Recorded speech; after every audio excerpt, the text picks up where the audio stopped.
Cada día se denuncia la desaparición de entre 200 y 300 personas en Alemania. La mayoría de ellas reaparecen rápidamente. El 50% de los casos denunciados se resuelven en una semana, el 80% en un mes.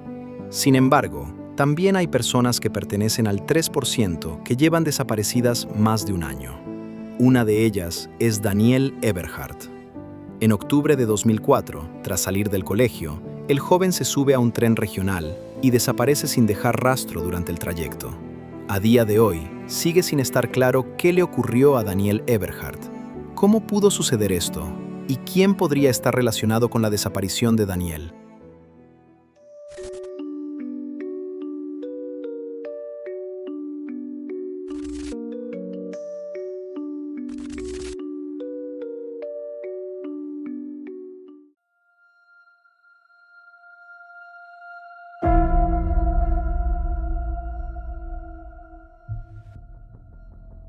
Es lunes 25 de octubre de 2004. Daniel Eberhardt, de 15 años, tiene clase a partir de la segunda hora. Por eso, esa mañana se toma su tiempo. Incluso se da un baño, por lo que su madre, Carola, tiene que recordarle que no pierda de vista la hora. Ella tiene que salir de casa antes y se despide de su hijo hasta la noche. Nada indica que esa será la última conversación entre Daniel y Carola Eberhardt. Daniel le recuerda a su madre que quizá llegue tarde a casa. Sus padres viven separados desde 2003. Daniel tiene un hermano 7 años mayor que él, que vive con su padre. Daniel, por su parte, se desplaza entre la casa de su padre y la de su madre. Normalmente pasa 4 días a la semana con su padre y 3 días el fin de semana con su madre. Pero ese lunes por la tarde, el padre de Daniel se va de vacaciones. Antes de que se vaya, Daniel quiere ir a cenar con su padre y su nueva pareja. Quizás esa tarde, después de que Daniel salga del colegio. Por eso, le dice a su madre que puede que tarde más de lo habitual en llegar a casa. Sin embargo, la reunión no parece estar fijada. Daniel prepara su almuerzo y se dirige al colegio, donde llega puntual. En realidad, es un lunes como cualquier otro. Daniel sale a las 16 horas. La última asignatura de ese día es tecnología. Cuando termina la clase, charla con su profesor sobre el último tema tratado. Más tarde, su profesor declarará que Daniel se mostró muy interesado. En realidad, el joven es más bien callado. A las 16:15, sus compañeros de clase ven al joven de 15 años subir a un autobús. Más tarde, su antiguo entrenador de baloncesto ve a Daniel en la estación central. Lo ve subir a un tren regional. Este sale a las 17:29. En la ruta se encuentra, entre otros lugares, la localidad de Talfingen. Allí vive el padre de Daniel. Se supone que el joven de 15 años posiblemente quiera visitarlo. Esto encajaría con lo que Daniel le dijo a su madre por la mañana. Sin embargo, Daniel nunca llega a casa de su padre en Talfingen. Pero el joven de 15 años está definitivamente a bordo del tren. Daniel es controlado y viaja sin su billete de estudiante. El revisor toma sus datos personales a las 17:35. A día de hoy, sigue sin estar claro si Daniel se bajó en Talfingen o en una parada anterior. Nadie ve a Daniel Eberhardt bajar del tren. El estudiante desaparece para siempre.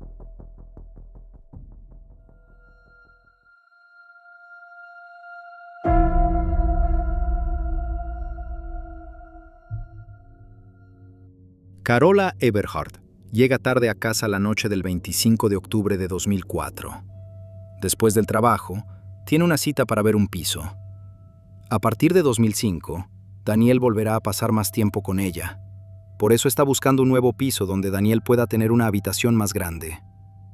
Cuando Carola llega a casa después de la visita, el chico de 15 años aún no ha llegado.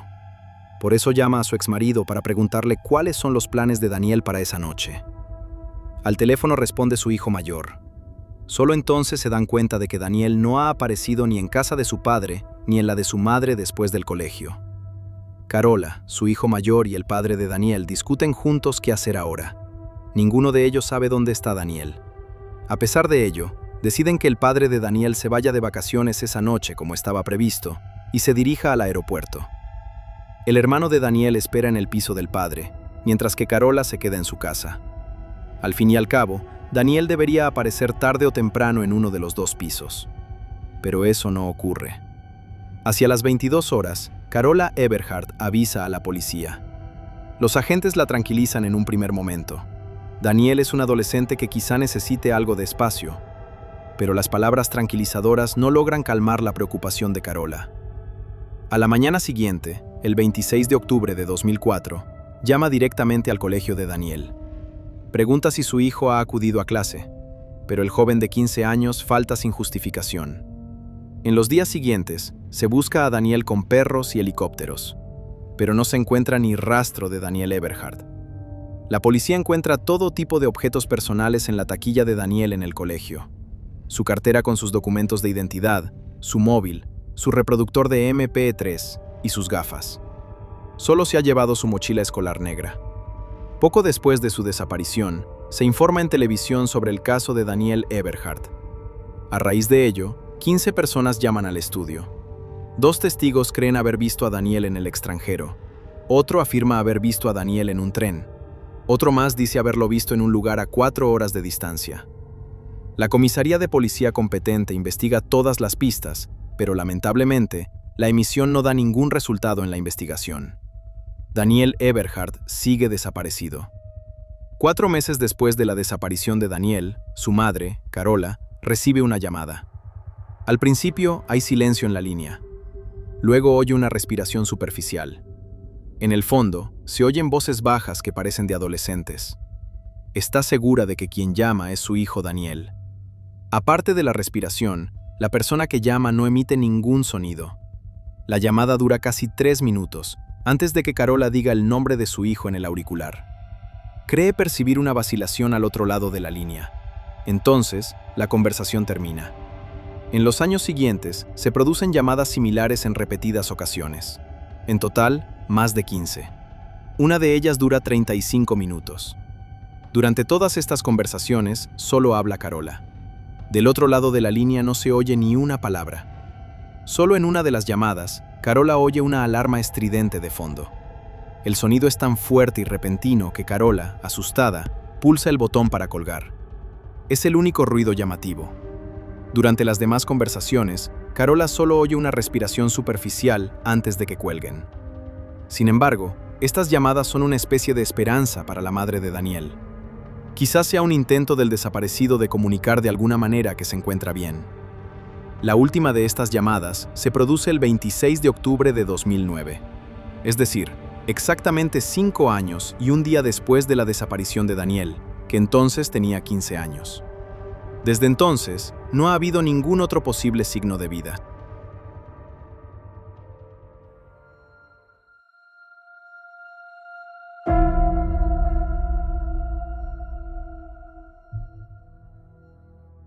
En 2011, el caso vuelve a ser tratado en televisión. 2 personas llaman al programa afirmando haber visto a Daniel, independientemente una de otra, en la frontera francesa. Una dice haberlo visto en la estación de tren y la otra en una tienda de bricolaje. Carola Eberhard distribuye folletos y cuelga carteles por toda la región. Sin embargo, no se obtiene ninguna pista útil. Según los medios de comunicación, ya no se cree que Daniel Eberhard haya sido víctima de un delito. Se baraja la posibilidad de que Daniel se haya quitado la vida. En los meses previos a su desaparición, Daniel se habría ido aislando cada vez más. Un compañero de clase cuenta más tarde que Daniel había sido acosado. Sus notas bajaron, por lo que cambió de instituto a una escuela secundaria. Durante ese tiempo, solo sacaba buenas notas en educación física y arte. Le rechazaron una solicitud para un puesto de aprendiz en la policía. También le rechazaron para una formación como delineante técnico y, tras una lesión, ya no pudo seguir practicando su hobby favorito, el baloncesto. Últimamente tampoco hacía muchas cosas con sus padres. En lugar de salir juntos, Daniel prefería ir al videoclub a alquilar algunas películas.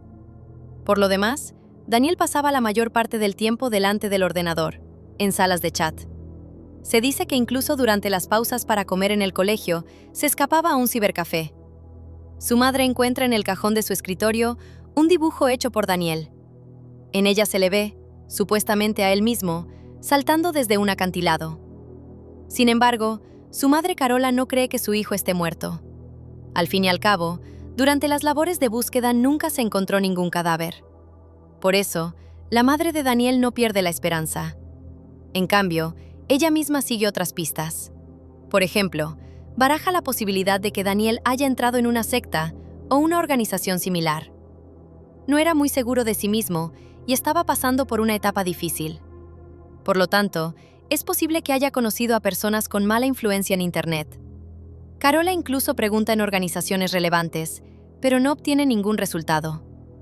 La policía ha registrado el ordenador de Daniel y también los ordenadores del cibercafé. No se han encontrado indicios de ninguna actividad online relevante. Sin embargo, en una entrevista en 2019, Carola recuerda que Daniel pasó más tiempo del habitual frente al ordenador un fin de semana poco antes de su desaparición. El joven de 15 años se preocupó mucho de que su madre no viera lo que hacía en Internet.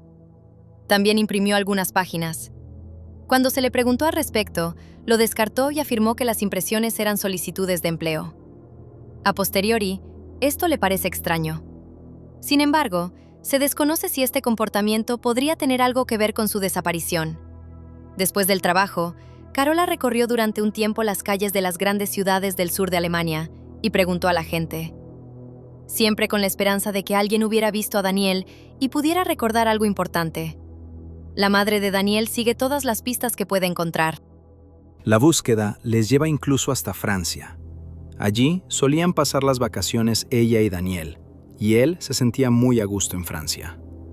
Daniel estaba interesado en el ejército, y Carola recibe una pista que la lleva a la Legión extranjera en Estrasburgo. Quizás Daniel veía en ello una alternativa a la formación en la policía. Un taxista de la zona recuerda haber visto a un alemán que quería ir a la oficina de reclutamiento. En consonancia con esto, el nombre de Eberhard aparece registrado en un hotel cercano. Un comandante de Ubañe declara que ha visto a Daniel. El joven se había presentado al ejército, pero había sido rechazado por ser demasiado joven. Todo esto se transmite a la policía alemana. Sin embargo, esta se entera por la Legión extranjera, tras solicitarlo, de que nunca se ha registrado a ningún Daniel Eberhard para una prueba de admisión. Otra testigo afirma haber visto a Daniel en Montelimar y dice que el chico trabajaba allí en granjas. Carola también busca a su hijo personalmente allí y reparte folletos, pero lamentablemente tampoco tiene éxito. En un artículo de periódico se dice que Daniel había tomado prestados 2 libros de la biblioteca poco antes de su desaparición. Un atlas mundial y un libro de autoayuda titulado «Cómo motivarme a mí mismo». Esto podría interpretarse como una indicación de que Daniel realmente podría haberse fugado. Daniel lleva más de 22 años desaparecido. Tras su desaparición, su familia sufre mucho por la situación. La madre de Daniel, Carola, sufre una crisis nerviosa en 2004 y durante casi 3 meses no puede trabajar. Cuando Carola se muda algún tiempo después de la desaparición de Daniel, alquila expresamente, tal y como había planeado con Daniel, un piso de 3 habitaciones, aunque ella no necesita la tercera habitación. Prepara la tercera habitación para Daniel y guarda allí todos sus objetos personales, por si acaso vuelve a casa. También ha conservado su número de teléfono, por si Daniel intenta llamarla. Cada cumpleaños, Carola le escribe una carta a su hijo desaparecido y le compra un regalo. Las cartas y los regalos esperan en su casa a que Daniel regrese y pueda recuperar todo lo que se ha perdido desde su desaparición. Hasta la fecha, lamentablemente, no hay rastro de Daniel Eberhard. En aquel momento solo llevaba consigo su mochila escolar negra. El resto de sus objetos personales estaban en su taquilla del colegio, entre ellos sus gafas, su cartera y su móvil. En el momento de su desaparición, Daniel medía casi 1,80 metros. Estaba en buena forma física, tenía los ojos azules y el pelo rubio medio. Llevaba una chaqueta negra con capucha y vaqueros negros. Se le puede reconocer fácilmente por una cicatriz de quemadura en la mano derecha. Lo que le ocurrió a Daniel Eberhard después del 25 de octubre de 2004 sigue siendo, lamentablemente, un gran misterio. Aunque ha pasado mucho tiempo desde la desaparición de Daniel Eberhard, su madre, Carola, no quiere perder la esperanza. Si tenéis alguna pista o creéis reconocer a Daniel en las fotos, puede que valga la pena comunicarlo. Le deseo lo mejor a la familia de Daniel y cruzo los dedos para que Daniel Eberhard sea encontrado algún día. Compartid el video para que más gente conozca este caso. Un me gusta también ayuda a animar un poco al algoritmo y a sugerir el video a más personas. Y no dudéis en dejarme un comentario. Muchas gracias de antemano y gracias también por ver el video. Os deseo un buen día, ya sea por la mañana, al mediodía o por la noche, dependiendo de cuándo veáis el video, y espero que nos volvamos a ver en el próximo. Hasta entonces, adiós amigos.